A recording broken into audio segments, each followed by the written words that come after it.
Welcome back. It's been too long since we connected like this, and I'd like to appreciate you for tuning back in.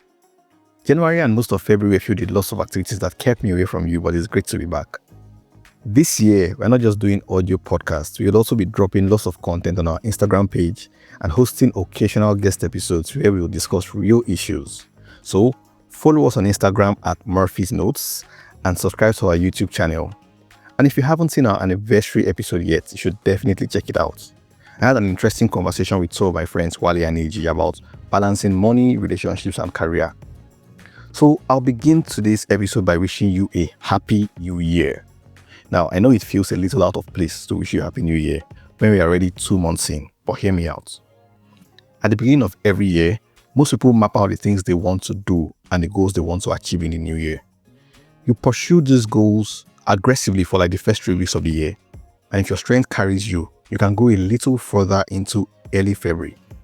But by this time, and I mean as of today, the majority of people have already given up on their new year resolutions, and the ones who haven't given up are beginning to fall behind. And from falling behind, you feel overwhelmed. And before you know it, you just tell yourself, life is for the living. A person really alive, they achieve goals, and then you slouch till next year. Well, there's nothing inherently special about the new year. Newness begins on the day you wake up and decide to take charge by building systems that support your dreams and aspirations. It's good to set goals and be clear on what you want from this year. But there are a few things I'd like to share with you that can help you do better this year than you did last year. Number 1, accept that you are who you are now, not the person you want to be. Yes, you should envision your future and the kind of person you want to be. But accepting who you are now and where you are can be the difficult part at times. However, to map out a proper roadmap from point A to point B, you must know which is point A and which is point B. When you truly accept who you are now, you can work out what it takes to get to where you want to be. Number 2, don't compare yourself with people you should be learning from. No matter where you are, there will be people ahead of you. Don't fall into the trap of comparing yourself with them and feeling that you are behind. The time you spend doing this is extra time wasted. Find out the things they know and build yourself gradually, starting where you are. If you put in the work day in, day out, you'll get there in a matter of time. But can you be patient enough to go through the journey? Number 3, be realistic with your goals. One of the reasons why you might fall short of achieving the things you set out to do or fail completely is being unrealistic. For example, you can't set a goal to read 40 books in a year if you've not at least created a system that helps you complete 1 book in a month. You must understand that at the current level that you are, there are unrealistic goals. Yes, I know that motivational speakers will tell you that if you can think it, you can achieve it.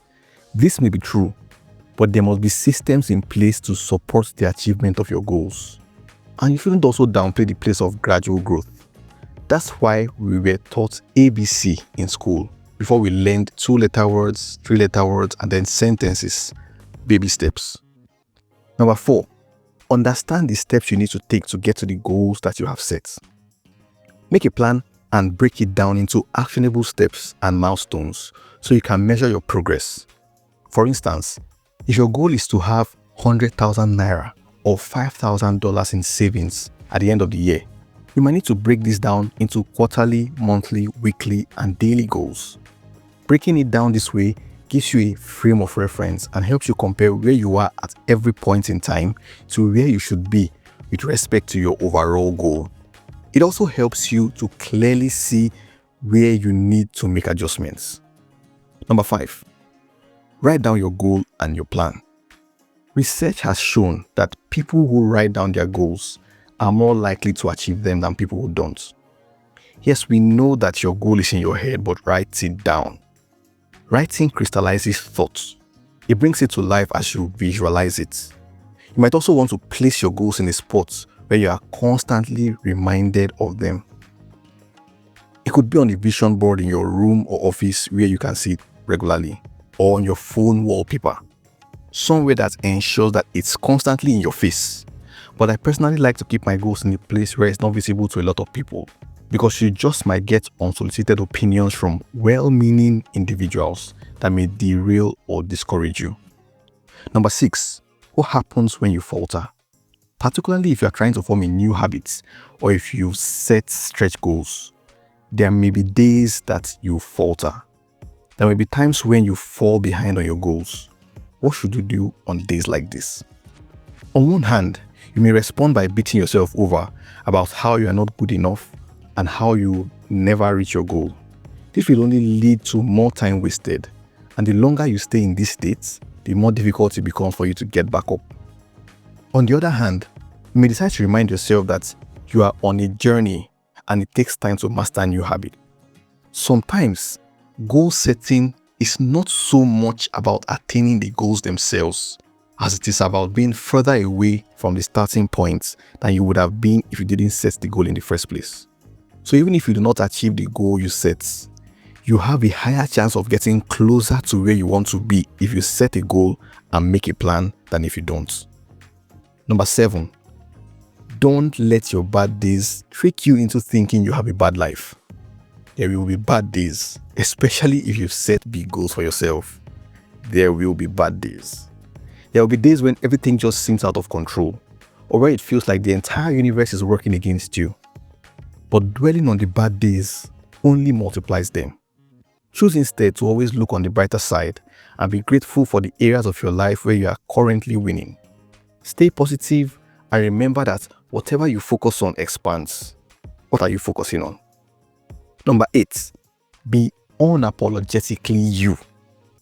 People give all sorts of success tips. If you want to succeed, you need to get up early, maintain a to-do list, exercise every day, eat healthy, and all of that. As much as I do not refute these things, I believe that there's no one-size-fits-all approach to life.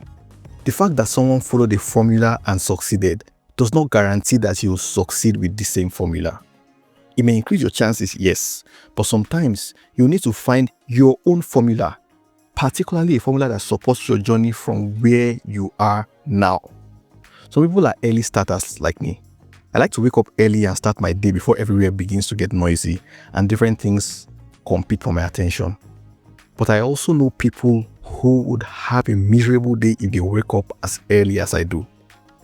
Some people prefer to stay up late or work through the night. I also like to use to-do lists now and it works for me. But there was also a time in my life when using a to-do list would have been useless. So I'm not saying you shouldn't follow popular advice and success tips. I'm saying that you need to create a formula that works for you in particular, because you are unique and your journey is never going to be completely identical with that of anyone else, not even your twin. So in summary, number 1, accept that you are who you are now, not the person you want to be. Number 2, don't compare yourself with people you should be learning from. Number 3, be realistic with your goals. Number 4, understand the steps you need to take to get to the goals that you have set. Number 5, write down your goal and your plan. Number 6, there will be days you falter or fall behind. Don't waste your time dwelling on the failures. Dust yourself and stand again. Number 7, don't let your bad days trick you into thinking you have a bad life. And finally, number 8, very importantly, be unapologetically you. Remember that I wished you Happy New Year today, even though the year is pretty old. But this is just a reminder that your year doesn't need to begin on January 1. Your year can begin today if you make the commitment to take charge of your life and your outcomes, and you put in the work. Let's pause here for today. Please share this with someone if you found it useful. Until next time, keep being amazing. My name is Murphy Nnamdi Ochuba.